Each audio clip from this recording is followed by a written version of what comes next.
And now the credits. Oh, how wonderful. This is the part where we get to watch the credits scroll by. This sounds like a lot of fun. And you actually retain control of the camera for this. I don't think there's any way to skip it. It doesn't look like it. We can look around and it'll show us there's the third Colossus. We've already been through the first two. And now the fourth one with the caves, which we had to trick it to look into. You can see that after each Colossus is defeated, it just becomes a pile of rubble on the ground. There's the fifth one, the bird. Looks like a skeleton. Oh man. What an LP it was. Another very fun game.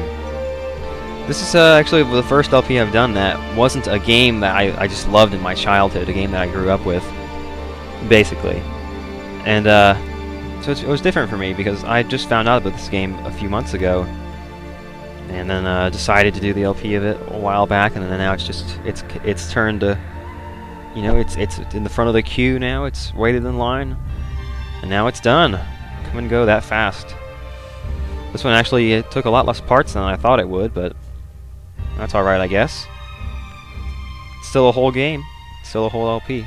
There's the sand snake. He doesn't look like he's in good shape. None of these do. And now, you might not really be content with the end of the game, but, it gets worse. You'll see.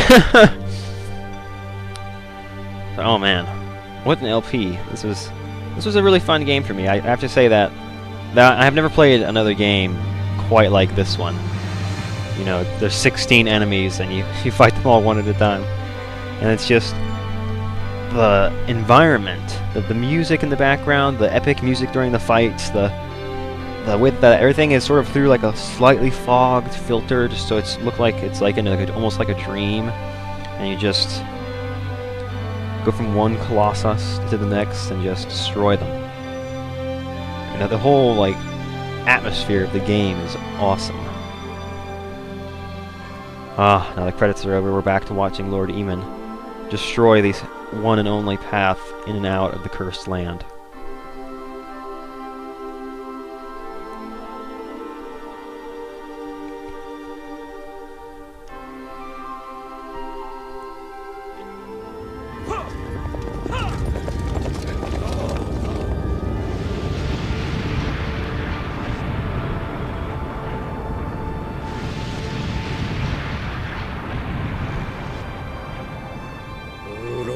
Poor ungodly soul. Now no man shall ever trespass upon this place again.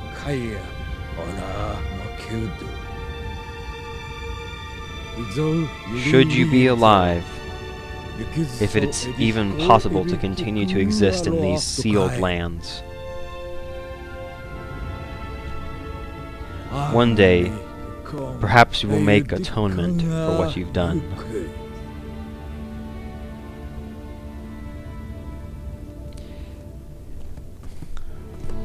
And basically what Lord Eamon is saying is Wander essentially made a deal with a demon, and the results for that, he was corrupted.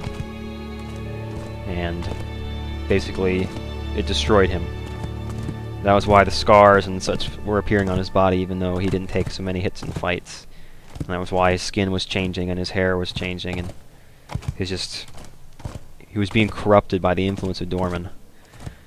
Now, to his credit, Dorman did hold to his half of the bargain and bring Mono's spirit back to her body.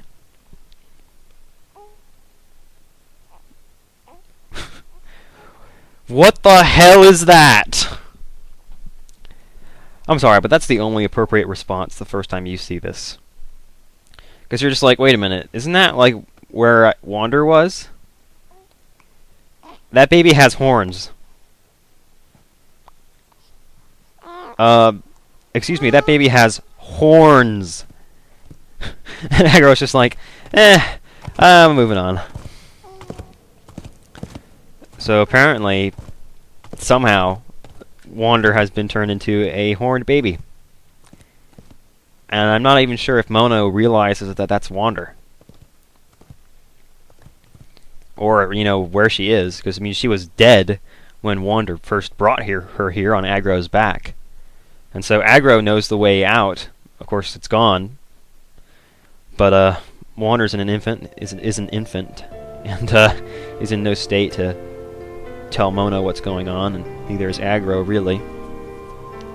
And so now Mono just comes back to life in a place she's never been before, and the only choice she has is to follow Agro. Because I assume that she would remember Agro from her life. Hopefully she knew Wander's horse at some point.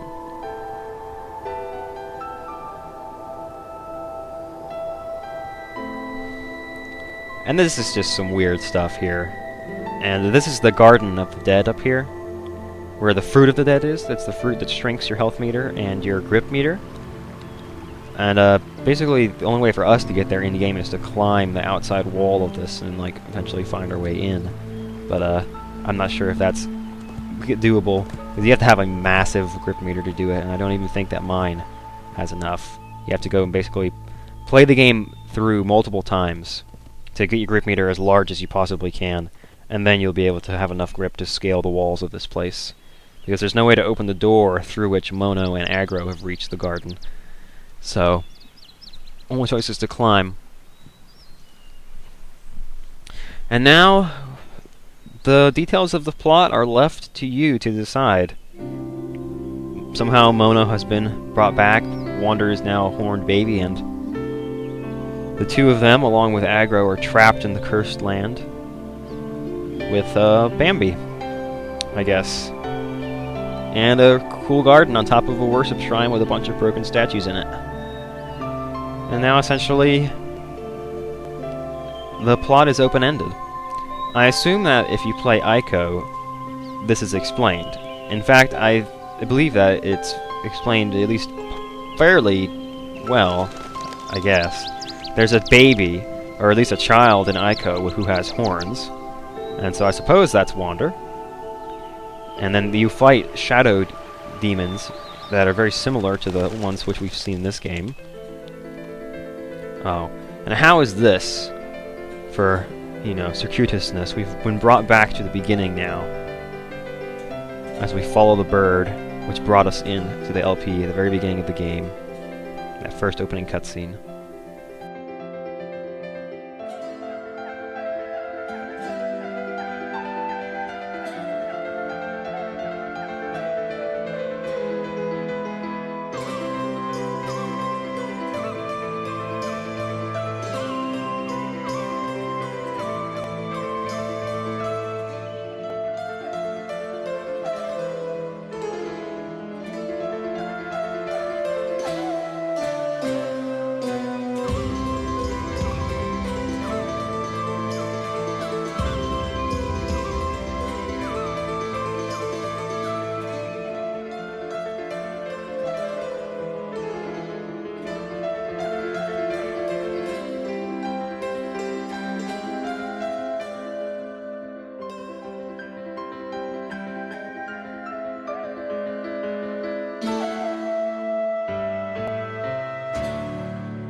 And that wraps it up for Shadow of the Colossus. I'll see you guys in the next LP. Thanks for watching.